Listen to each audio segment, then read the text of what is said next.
Hey everyone, and welcome to Book on a Shelf. Today, we're diving into one of the all-time great American novels, The Great Gatsby. And we're tackling the big question at its heart. Who is the man in the mansion? It's this incredible story about massive fortunes, chasing impossible dreams, and the mystery of a guy who seems to have it all, but is always standing alone. So let's get into it. So the guy who's going to walk us through all this is our narrator, Nick Carraway. He's this young fella from the Midwest who's just moved out east to get into the bond business. And right at the start, he gives us this piece of advice his dad gave him. It's basically his way of saying, hey, I try not to judge people. And you know what? That makes him the perfect person to tell this story, because he's about to step into a world that is, well, you'll see. It's strange, it's glittering, and it's full of people worth judging. Okay, so where does all this happen? We're talking Long Island, summer of 1922. Nick's just rented this little kind of forgotten house in a really peculiar place. It's basically these two giant peninsulas that look like eggs sticking out into the water. So these two eggs might look the same on a map, but believe me, they are worlds apart. Nick's place is in West Egg. That's the new money side. Think flashy, gaudy, people who just made their fortunes and aren't afraid to show it off. But then, right across the bay, you've got East Egg. That's old money. We're talking inherited wealth, established families, fashionable palaces, the whole 9 yards. This isn't just about who has the bigger house. It's a clash of cultures, a real battle for what the American dream even means in the Roaring Twenties. It's the hustlers versus the aristocrats. And get this, right next to Nick's tiny $80 a month rental is this, an absolutely colossal mansion with a marble swimming pool. It's just staggering.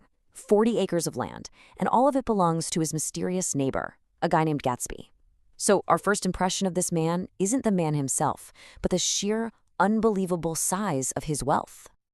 All right, now let's pop across the bay to East Egg, to the world of old money.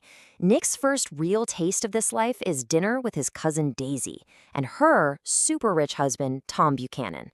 These two, they're basically the poster children for the East Egg crowd. First up is Tom. He's this big, brutish guy, a former college football hero who comes from an insane amount of money. Nick's description of him is all about power.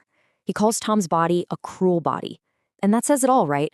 It's not just that he's strong, it's that he uses that strength. He's a man who has always gotten exactly what he wants, and he'll run over anyone who gets in his way.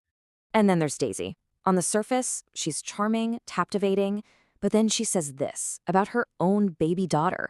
I hope she'll be a fool. Wow. I mean, what a thing to say. It's a truly shocking line, and it just pulls back the curtain on her perfect life. You realize that underneath all that charm, there's this deep sadness and cynicism. She's trapped, and she knows it. Yeah, that perfect facade. It doesn't last even through dinner. The phone rings, and it's Tom's mistress calling from New York.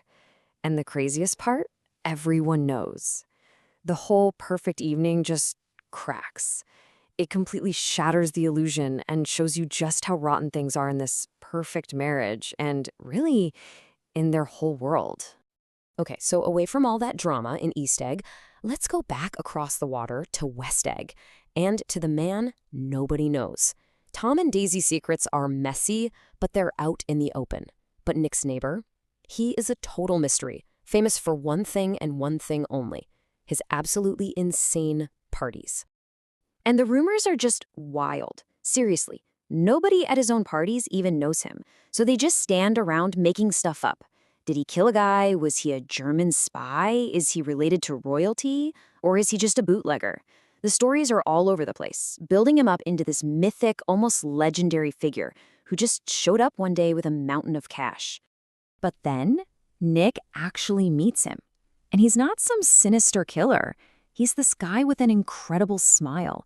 You know, one of those smiles that makes you feel like he totally gets you, like he believes in you more than anyone else.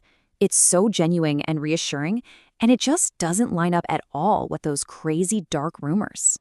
So what's the deal? We have two totally different pictures of this guy. Is he the gangster everyone whispers about? Or is he this warm, hopeful person with that one-in-a-million smile?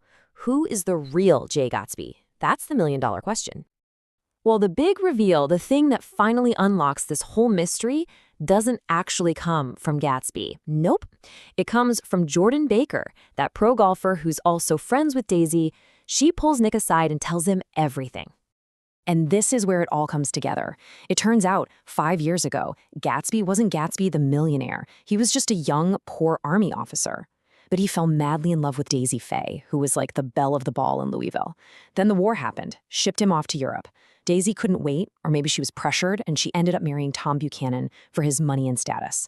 And now here we are, 5 years later. Gatsby's back, he's incredibly rich, and he's set up shop right across the bay from the woman he never forgot. And here it is. The bombshell, the entire reason he's there. Gatsby bought that house so that Daisy would be just across the bay. It wasn't an accident. It was the whole point. Every night, he stands on his lawn and stares at this little green light at the end of her dock. The house isn't just a house. It's a beacon aimed directly at her. And just like that, everything makes sense. The mansion, the fortune, those insane parties, none of it was for the guests. It was all for Daisy. He was throwing these massive spectacles, hoping that, just maybe, she'd hear about them and wander in one night. His entire life, this whole flashy new money world he built, was just a giant, elaborate stage designed to get the attention of one woman across the bay. So after 5 years of this epic, grand plan, it's finally time to make a move. And you'd think it would be something huge, right? But his entire scheme comes down to this one, surprisingly simple, almost shy request that he asks Nick to do for him. He just wants Nick to invite Daisy over for tea. That's it. No mention of Gatsby being there, and then Gatsby will just happen to drop by. Think about that. This guy who built an empire is basically too scared to just call her up. His whole master plan boils down to faking a casual run-in. It just goes to show you that underneath all that money and mystery, he's actually incredibly vulnerable and maybe a little insecure. So the stage is set. Gatsby has moved heaven and earth, built this entire world, all for one person. It's all been about this one moment. But it leaves us with a big, haunting question that hangs over the entire story.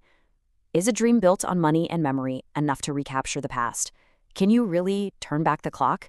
That's what we're left to wonder. Thanks so much for joining me on Book on a Shelf for this one. If you enjoyed it, please do me a huge favor and hit that like button, share it with a friend, and subscribe so you don't miss what's next. Stay tuned for our next episode.